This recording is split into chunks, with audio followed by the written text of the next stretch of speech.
और सबसे पहले भक्ति आंदोलन का जो प्रारंभ हुआ तुर्कों के आगमन से पहले हुआ, ठीक है। भक्ति आंदोलन का आरंभ कब हुआ?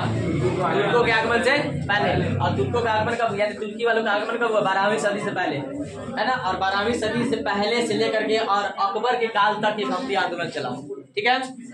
अकबर के काल तक यानी 1605 ईस्वी तक ये भक्ति आंदोलन का प्रारंभ चला था। और इसमें भक्ति आंदोलन में खास करके ये बताया गया कि भक्त और ईश्वर के बीच के जो रहस्यवादी संबंध है, जो प्रेम संबंध है, उनके बारे में इसमें भक्ति आंदोलन में दिखाया गया है। यानी कि भक्ति आंदोलन से रिलेटेड जितने भी चीजें हैं, यानी कि आप अगर भक्ति करते हैं तो भक्ति सिर्फ बस भक्ति भावना से की जा सकती है, दिखावा ढंड कमंडल से नहीं की जा सकती। भक्ति होनी चाहिए आप मतलब कि व्यक्तिगत शुद्धता है, चरित्र है ना। यानी कि चरित्र अच्छा होना चाहिए, व्यक्तिगत शुद्धता माने अपने आप को, अपना मन को शुद्ध रखना जरूरी होता है। जब पूजा पाठ जब करने बैठ जाते हैं, पूजा करने चले जाते हैं, तो उस समय क्या होना चाहिए? मन पहले शुद्ध होना चाहिए, पवित्र होना चाहिए, तब जाकर के ईश्वर की भक्ति की जा सकती है, चाहे किसी भी धर्म का क्यों न हो। सबसे पहले क्या करते हैं लोग? नहा धोआ कर जाते हैं और पूजा पाठ करने चले जाते हैं ना। हर धर्म में बुराइयां हैं, हर धर्म में अच्छाइयां हैं, और मतलब सिर्फ बुराई नहीं है, कोनो धर्म में सिर्फ अच्छाई, सभी में कुछ न कुछ क्या है? कमियां हैं, कुरीतियां हैं। नहा धोआ लेंगे, साफ सुथरा कपड़ा है तो ऊपर से देखे का पूरा साफ सुथरा कपड़ा दिख रहा है, लेकिन अंदर से सोच रहे हैं आज तो ओकरा के बड़ी ना। अंदर क्या है? मन में छल कपट है, ऐसे भक्ति नहीं की जा सकती है।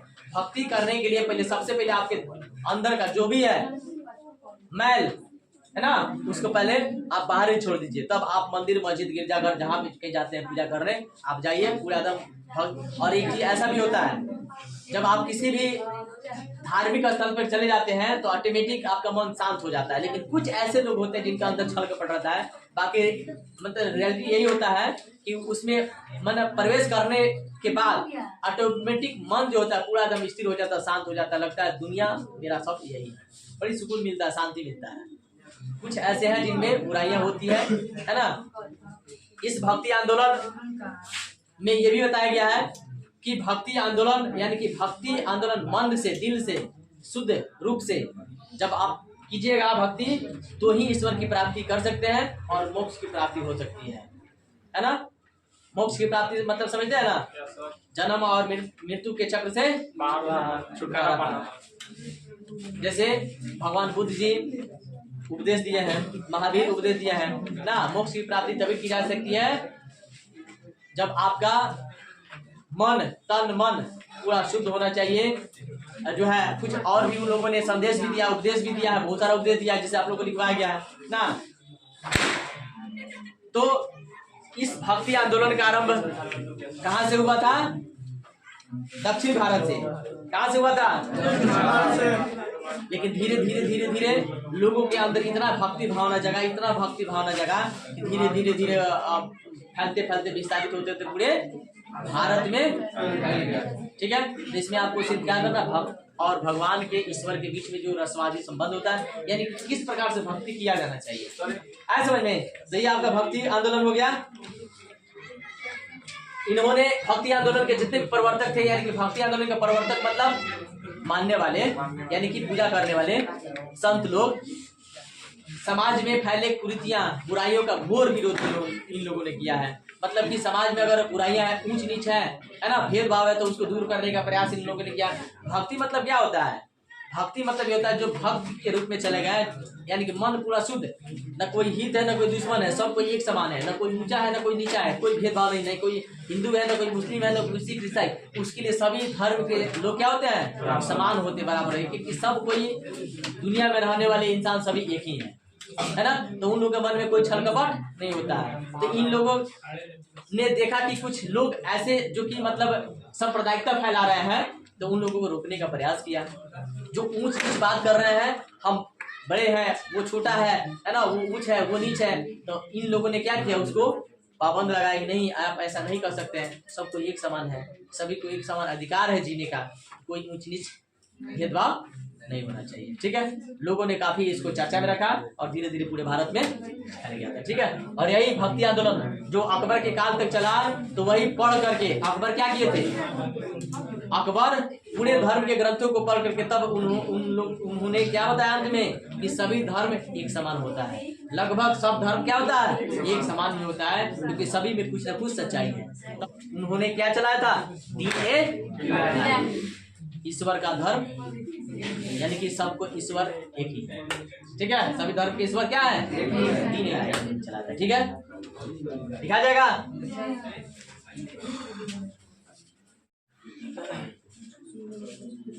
नेक्स्ट क्वेश्चन है, अमीर खुसरो कौन था। ठीक है, इसके बारे में लिखना है।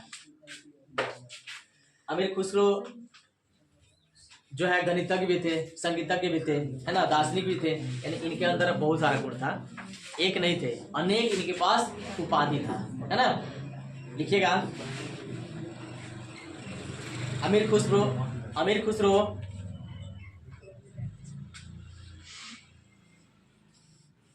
कोष्ट में लिखिएगा 1253 से 1323, 1253 से 1323, 1253 1323।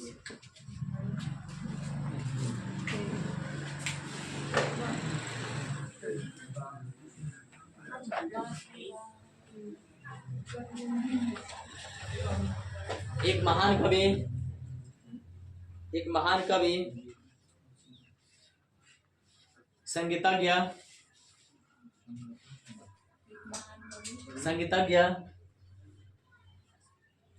तथा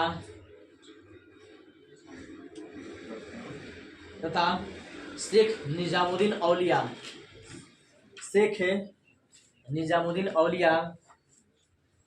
के अनुयायी थे। अनुयायी मतलब क्या, उसको मानने वाला शिष्य। उन्होंने कौल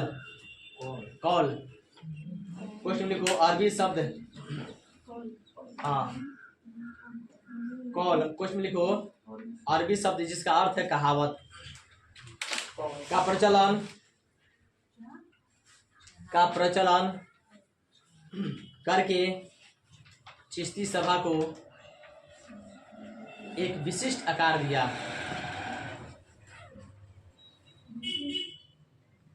विशिष्ट आकार दिया मतलब विशेष आकार दिया।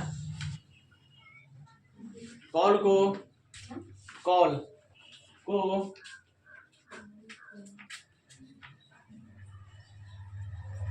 कव्वाली के शुरू और आखिर में गाया जाता था। शुरू और आखिर में गाया जाता था।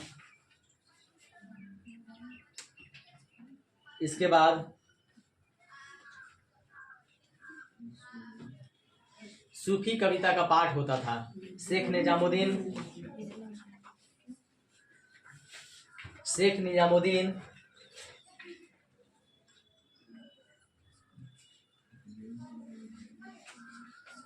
औलिया के दरगाह पर, शेख निजामुद्दीन औलिया के दरगाह पर गाने वाले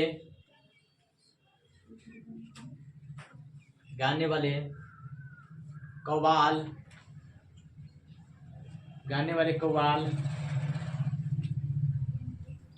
अपने गीत की शुरुआत मतलब गायन की शुरुआत, गीत की शुरुआत कौल से करते थे। तो अमीर खुसरो कौन थे, 1253 से 1323 के बीच का एक बहुत बड़े महान कवि संगीतज्ञ है ना। और ये जो है शेख निजामुद्दीन औलिया के मानने वाले यानी उनके अनुयायी थे। ठीक है, और इन्होंने क्या किया, चिश्ती सिलसिला को बहुत बढ़िया एक मतलब आकार प्रदान किया, बहुत बढ़िया उसका जो है एक संस्था है, उसको जो है आगे बढ़ाने में एक क्या किया, बहुत मदद किया अमीर खुसरो। ठीक है, अमीर खुसरो ने क्या किया कि उसके जो शेख निजामुद्दीन औलिया की जो दरगाह है ना, ये तो सबसे पहले क्या किया, कौल शुरुआत दिया। कौल क्या, कौल मतलब क्या होता है, कहावत। कौल मतलब क्या होता है, कौल कौन शब्द है? कौल जो अरबी शब्द है, और इस अरबी शब्द का क्या होता है? कहावत होता है। तो ये जो है अपने गायन की शुरुआत जो है, अपने गीत की शुरुआत करते थे कौल से करते थे। कौल तुमका फोन वाला कॉल निकली है, फोन वाला कॉल है।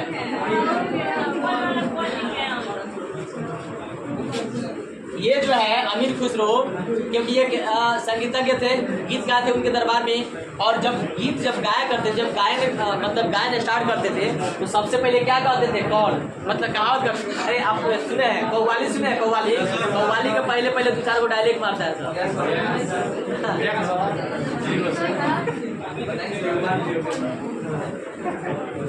तो कव्वाली से पहले क्या करते थे? एक कौल कहते थे, यानी कहावत कहते थे, और कहावत कहने के बाद तब जो है सूफी संत का जो भी परंपरा था, गायन था, वो गाते थे, है ना। और इस कौल को शुरू और अंत में 2 बार गाया जाता था। कितने बार गाया जाता था? 2 बार, एक शुरू में और एक अंत में, ठीक है। और इसका भाषा जो था क्या क्या था? उर्दू में भी लोग गाते थे, हिंदी में भी गाते थे, अरबी में लोग गाते थे, है ना। यानी तीनों भाषा में ये अमीर खुसरो इस कव्वाली को मतलब जब गाते थे तो कौल कह करके, यानी कि तीनों भाषा में कह करके तब गाते थे, ठीक है। यानी कि अमीर खुसरो जो है शेख निजामुद्दीन औलिया, शेख निजामुद्दीन औलिया, शेख निजामुद्दीन औलिया की दरगाह कहाँ है? सबसे पहले यही स्टार्ट किए थे अमीर खुसरो, इनके दरगाह में सबसे पहले यही गए थे, है ना।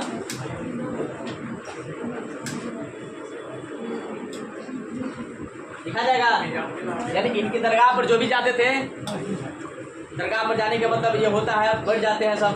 सूफी सब को देखें, हरा हरा ड्रेस बनता है सब, और गाता होता है बैठ करके मंजीरा फकीर, हाँ फकीर की तरह फकीर। तो जब जाते थे ना इनके दरगाह पे, तो सबसे पहले क्या गाते थे? कौल। उसके बाद क्या गाते थे? उसके बाद जो भी गाना गाना रहता था, टीवी वगैरह में, मोबाइल वगैरह में देखना तुम लोग। हाँ, क्या है? सूफी संत है, ठीक है, इन्हीं की परंपरा। इसका अमीर खुसरो, ठीक है।